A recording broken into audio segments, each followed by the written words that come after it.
So this now, the country is still waiting to hear if there will be a government of national unity or even a coalition. One political scientist believes that 5 political parties, including those with the highest shares of votes, are key to constituting a unity government. Let's explore this further now and speak to Professor Joleen Steyn Kotze, Chief Research Specialist in Democracy and Citizenship at the Human Sciences Research Council.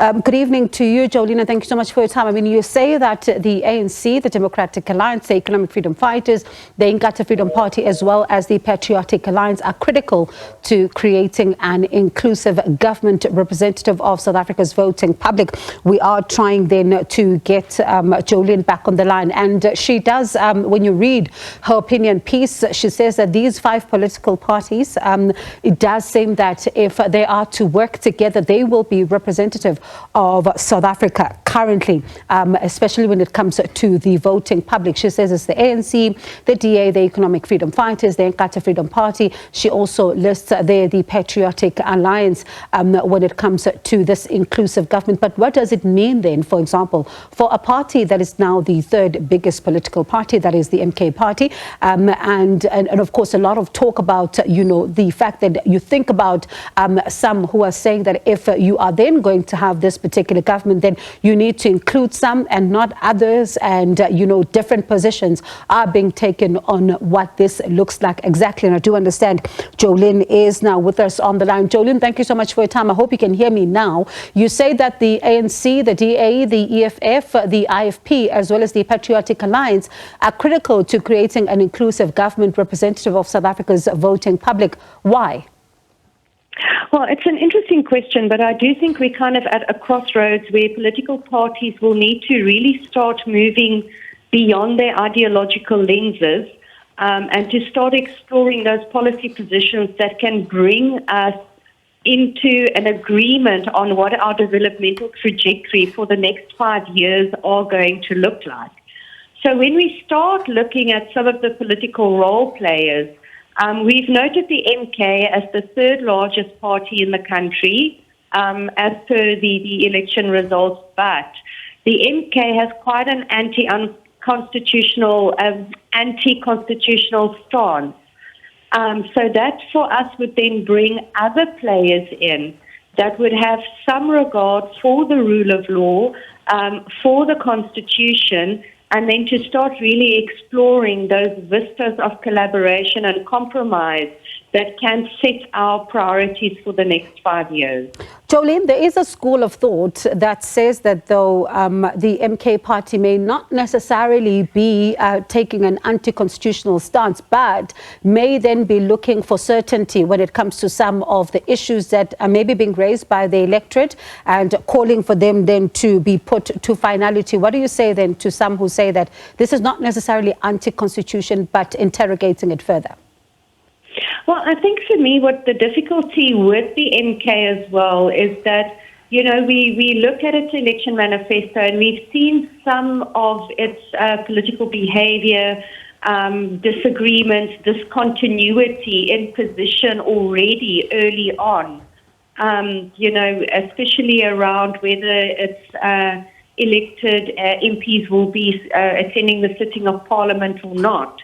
And I think, if we look at some of the policy propositions of the MK and we start looking at possibly some of the propositions around the Economic Freedom Fighters, for example, the EFF is able to capture some of those policy concerns that the MK has also brought forward.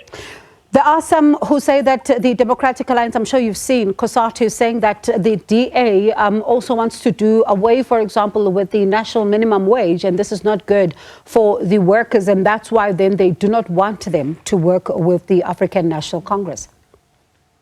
And I think that is some of the key issues that I've tried to raise out in terms of these ideological positions and the necessity for compromise, because when you look at the policy positions and ideological lens of the ANC and the DA, there are some similarities, but of course the key area of contestation is around social welfare, but critically how much social welfare, how much state intervention.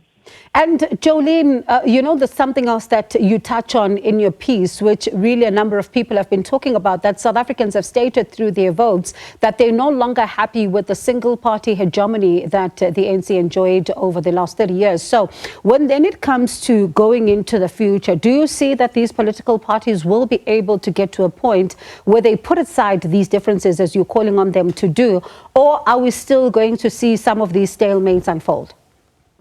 Well, one can be hopeful. So I would say that I am an eternal optimist.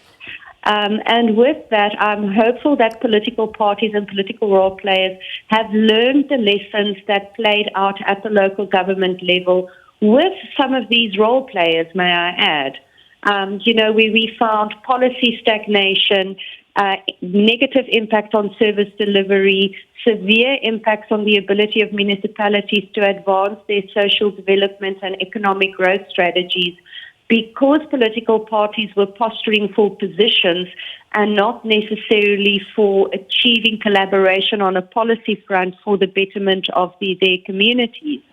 And I think now that we are really looking at a coalition, cooperation, government of national unity, collaborative type of relationship between these role players, the stakes are very, very high. And I'm hopeful that political parties will show the maturity needed to really start moving towards a politics of collaboration and not necessarily a politics of ideological antagonism. Joleen, always a pleasure. Thank you so much for chatting to us this afternoon. Appreciate it. That is Professor Joleen Steyn Kotze, Chief Research Specialist in Democracy and Citizenship at the Human Sciences Research Council. On that note, it's time for us to check in with the weather desk. Paul is standing by.